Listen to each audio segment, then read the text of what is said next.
So good morning, students. We are studying last chapter of the unit number 5, that is on fuel cell. Do you know what is the meaning of a fuel cell and what is its application? Can anybody tell?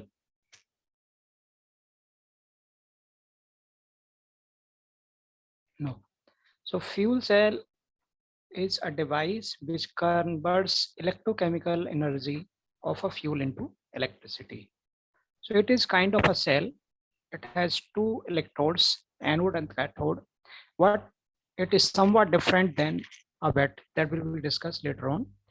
And fuel cells are normally used for uh, powering of space equipments or running propulsion of the vehicles also. And these are used in other places also for supplying electrical energy. Okay. So fuel cell is an electrochemical cell that converts the chemical energy of a fuel, that is basically hydrogen, and an oxidizing agent, that is oxygen, into electricity through a pair of redox uh, reactions. Redox reactions means reduction oxidation.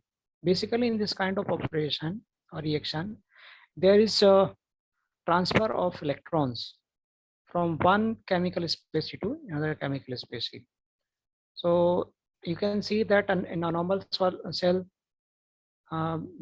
you can imagine a kind of dry cell which has two electrodes, and chemical energy is stored into it, and that is converted into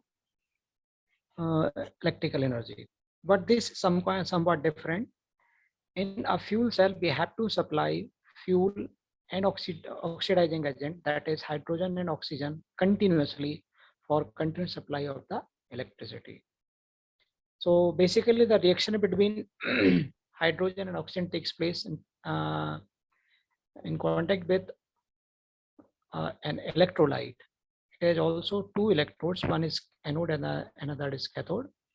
So the redox reaction which takes place inside the cell is a type of chemical reaction in which oxidation states of atoms are changed. These are characterized by the actual transfer of electrons between chemical species, that is hydrogen and oxygen. In some case, instead of oxygen, we can use atmospheric air also.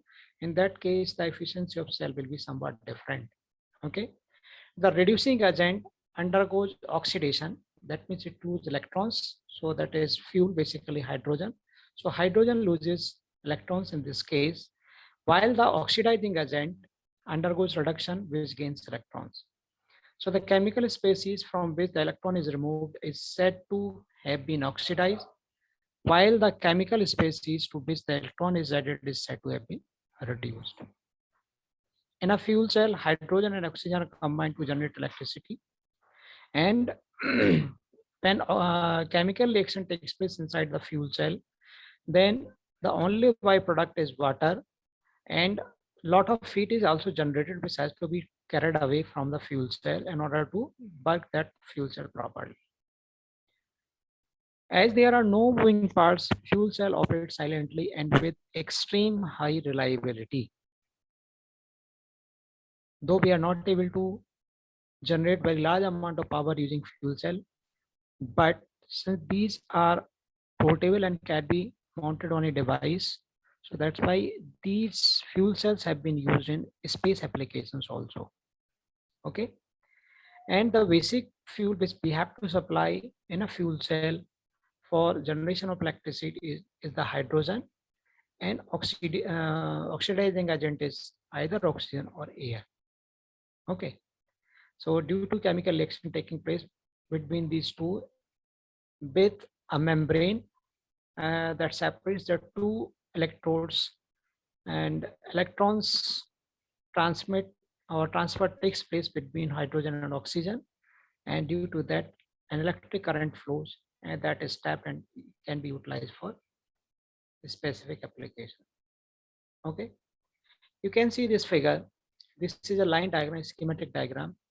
You can see this is one electrode which is known as anode. This is another electrode which is known as cathode. And these two are dipped in electrolyte, which depending upon different kind of fuel cell can be of different nature and different type also. But in this fuel cell, we supply fuel that is hydrogen continuously from one end and air or oxygen from other end.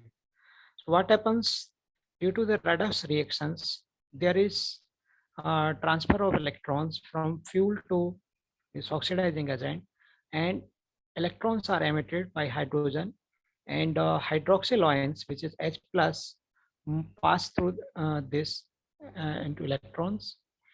They react with the oxygen and create water. So we have to, the byproduct of this chemical reaction which takes place inside the fuel cell is the H2O, water, and some heat is also generated. So this water and excess fuel has to be taken away if we want that this fuel cell will work uh, properly. So a fuel cell is composed of an anode, cathode, and an electrolyte membrane. Anode, cathode, and electrolyte membrane.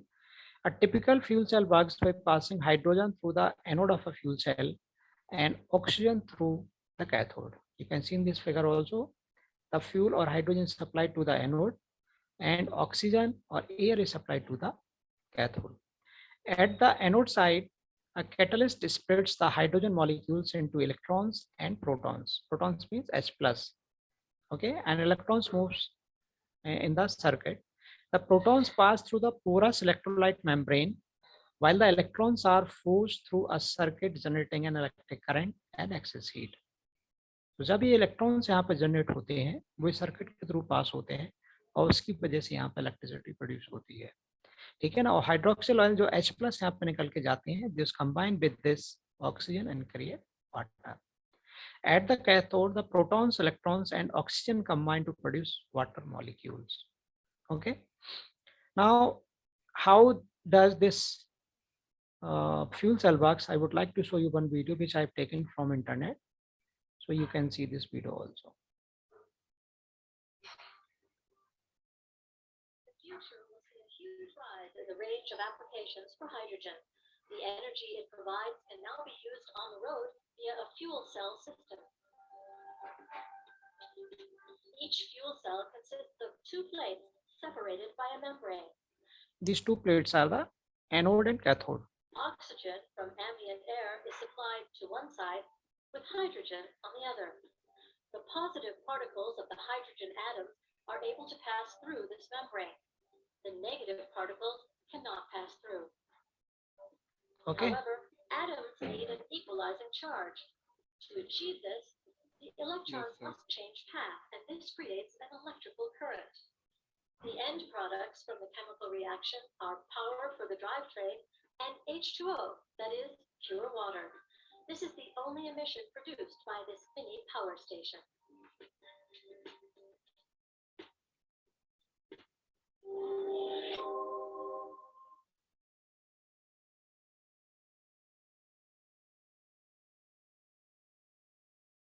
So the future will see a huge rise in the rate.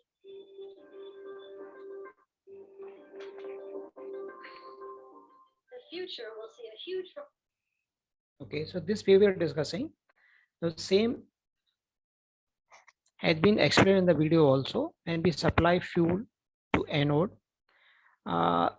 Their generation of the electrons and the hydrogen protons pass through this electrolyte membrane, mixes with oxygen, chemical reaction takes place, and it is converted into water. And the electrons which passes through anode through a circuit, it goes to the cathode, and electric current generated between the over this load. Okay. Now, are the batteries, normal battery which we see, and the fuel cell are same? Answer is no, because there is some difference. Fuel cells are different from most batteries in requiring a continuous source of fuel and oxygen. That means in case of fuel cell, we have to supply the fuel, that is hydrogen and oxygen or air, continuously to sustain the chemical reaction. and hence to generate the electricity. Whereas in a battery, the chemical energy usually comes from metals and their ions or oxides that are commonly already present in the battery. That means in case of battery, the supply of fuel, that means metal and ions is not done continuously. But in this case, in the case of fuel cell, we have to supply fuel, that is hydrogen and oxygen, continuously to the fuel cell. Then only it can generate electricity continuously. On the other hand, in the battery, whatever amount of ions or oxide which we have supplied into it, that is only converted into the energy. Okay. Fuel cell can produce electricity continuously for as long as fuel and oxygen are supplied, but that is not the case with the battery. Okay. A battery can supply current up for a particular time. After that, that it has to be recharged. But in a fuel cell, we have to supply the fuel, that is hydrogen and oxygen, continuously, and then only it can produce current continuously. Okay. History of fuel cell. So first fuel cell were invented by Sir William Grove in 1838. कितना पुराना है? The concept was first established in 1838 by Sir William Grove. Based on this same concept, same principle, in 1932, Thomas Bacon developed first commercially used fuel cell. So the first commercial use of fuel cell came more than a century later than its invention. And in that case, hydrogen and oxygen was used by Francis Thomas Bacon in 1932. And that fuel was alkaline fuel cell. Sodium hydroxide or potassium hydroxide was used as electrolyte in that case, hydrogen as fuel, and oxygen as oxidizing agent. The alkaline fuel cell, also known as Bacon fuel cell after its inventor, has been used in NASA space program since the mid-60s to generate power for satellites and space capsules. That means the principle of first fuel cells were invented or were given by Sir William Grove in 1838, but it was fully developed in 1932 and utilized in commercial applications also. In space applications by NASA, it was utilized in 1960 for powering satellites and space capsules. Since then, fuel cells have been used in many other applications also. So this is a brief history. There are different kinds of fuel cells. Fuel cells can generate different amount of current, but as we see that heat is also generated. So there are certain fuel cells where current generation is high, but they generate high temperature also. So one classification you will see that is dependent on temperature, working range or operating range of temperature of the fuel cell, that we will see later on. Now, fuel cells are used primarily and backup power for commercial, industrial, and residential buildings, and in remote or inaccessible areas like these space applications. They are also used to power fuel cell vehicles, including forklifts, automobiles, buses, boats, motorcycles, and submarines. So this is brief history about fuel cell. And in coming time, this can be utilized commercially for driving automobiles also. Okay. So now we see the classification of fuel cell. Fuel cell can be classified in different ways. Can be classified according to the type of electrolyte used, and the fuel cell can be classified as phosphoric acid fuel cell, alkaline fuel cell, polymer electrolytic membrane fuel cell, molten carbonate, and solid oxide fuel cell. So this first classification is according to the type of electrolyte which is used in a fuel cell. You can see that when we change the electrolyte, then the characteristics of fuel cell also changes. Second classification of the fuel cell is according to the type of fuel and oxidant which is used. Normally, it is required that pure hydrogen and oxygen should be used uh, for powering a fuel cell, but in some cases, hydrogen-rich gases can be used instead of pure hydrogen. Similarly, air can be used in place of oxygen to run a fuel cell. So there are different kinds of fuel cell depending upon type of fuel and oxidant used. In first case, it is a hydrogen oxygen fuel cell which uses pure hydrogen and oxygen for its operation. In another case, hydrogen rich gases, syngas or other gases can also be used for, and air can be, and air as oxygen can be used for running a fuel cell. Hydrogen oxygen fuel cell, ammonium air fuel cell can also be used, but the fuel cell which is having uh, very good efficiency is the hydrogen oxygen fuel cell, in which pure hydrogen pure oxygen is used. In that case, the only byproduct which is available in a fuel cell is the water and heat. Okay. Third classification of a fuel cell is according to the operating temperature. Okay. So this is the temperature to which a fuel cell can operate. So there can be low temperature, moderate temperature, high temperature, and very high temperature fuel cell. Okay. So they are normally alkaline fuel cell can work up to 150 degrees centigrade. And there are other fuel cells where operating temperature is up to 1000 degrees centigrade. According to applications, the fuel cell are actually depending upon the application, we have to design a fuel cell. We have to supply the required amount of hydrogen and oxygen in it. So according to specific applications, we can classify the fuel cells also. So its classification is like this: fuel cells for space applications, fuel cells for vehicle propulsion, fuel cells for submarines, fuel cells for defense application, and fuel cells for commercial applications. So these are some of the classification, but in most books you can find these fuel cells only: phosphoric acid, alkaline, polymer electrolytic membrane, molten carbonate, solid oxide fuel cell. So in short, or in abbreviation, it can be written as PAFC, that is phosphoric acid fuel cell, AFC, alkaline fuel cell, PEMFC, polymer electrolytic membrane fuel cell, and MCFC and SOFC. So in most of the books, you will find the discussion or working of these kind of fuel cells only. Okay. Then, and the last we will discuss uh, an alkaline fuel cell. So these cell use an aqueous solution of sodium hydroxide or potassium hydroxide as the electrolyte.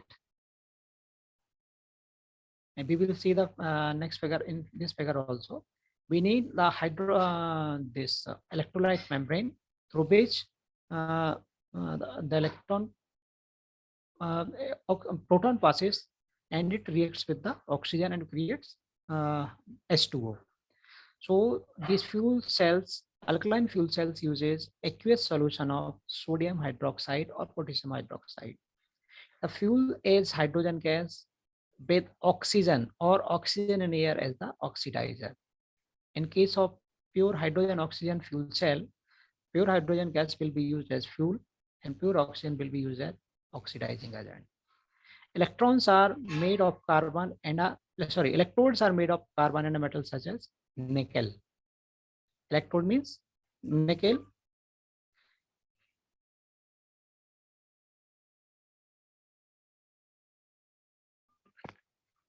So electrodes are made of carbon and a metal such as nickel. Fuel cells generally operate at less than 100 degrees centigrade, that is 212 Fahrenheit, and are constructed of metal and certain plastics, that is its body. Electrodes are made up of carbon or some metal like nickel. Electrolyte is aqueous solution. That means it contains amount of water also. Aqueous solution of sodium hydroxide and potassium hydroxide. Fuel is hydrogen. Oxidizing agent is mostly oxygen, but in some cases air is also used. And this is the body which is made up of metal and certain plastics. Water as a reaction product is removed from the system. It has to be continuously removed.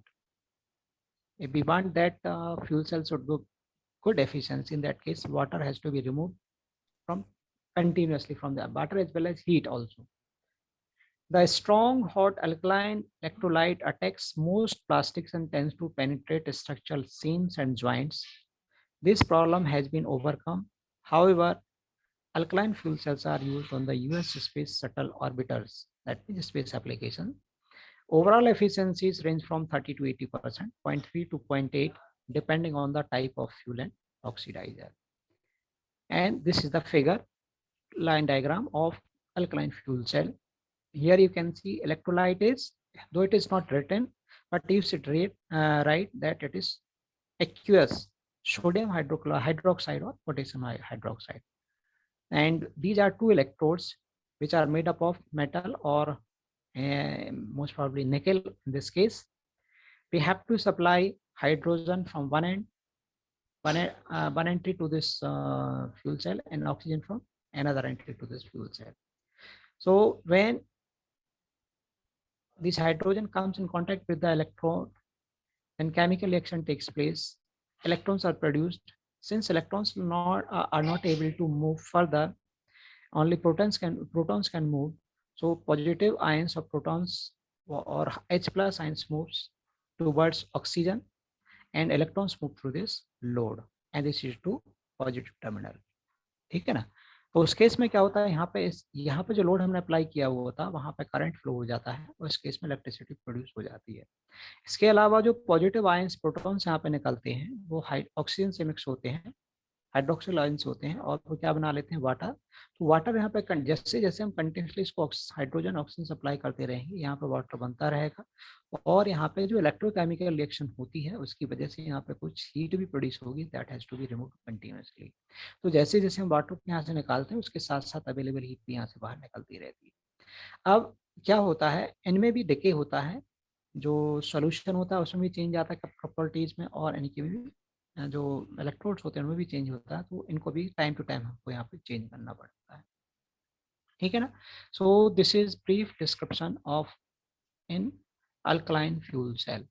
ठीक है, इन्होंने लिखा है कि जो इसकी efficiency होती है that is around 30 to 80%, 0.3 to 0.8, and it operates 100 degrees temperature of 100 degrees centigrade. ठीक है ना? And this was the first fuel cell which was commercially used by or invented by Bacon. दो इसका जो सबसे पहला इन्वेंट किया गया था फ्यूल सेल का, उसकी जो थ्योरी दी गई थी that was given by sir William Grove in 1838, but it was made available commercially in 1932, almost 100 years later, and in mid 60s it was used by NASA for powering satellites and space capsules. Now there are different kinds of fuel cells which are available in the market for specific applications for use in space, vehicle propulsion, submarines, defense application, and commercial applications. So this is for today's lecture. Now if you have any question, and you can unmute yourself and ask the question. यदि आपको कोई doubt नहीं है तो अपन अभी मैं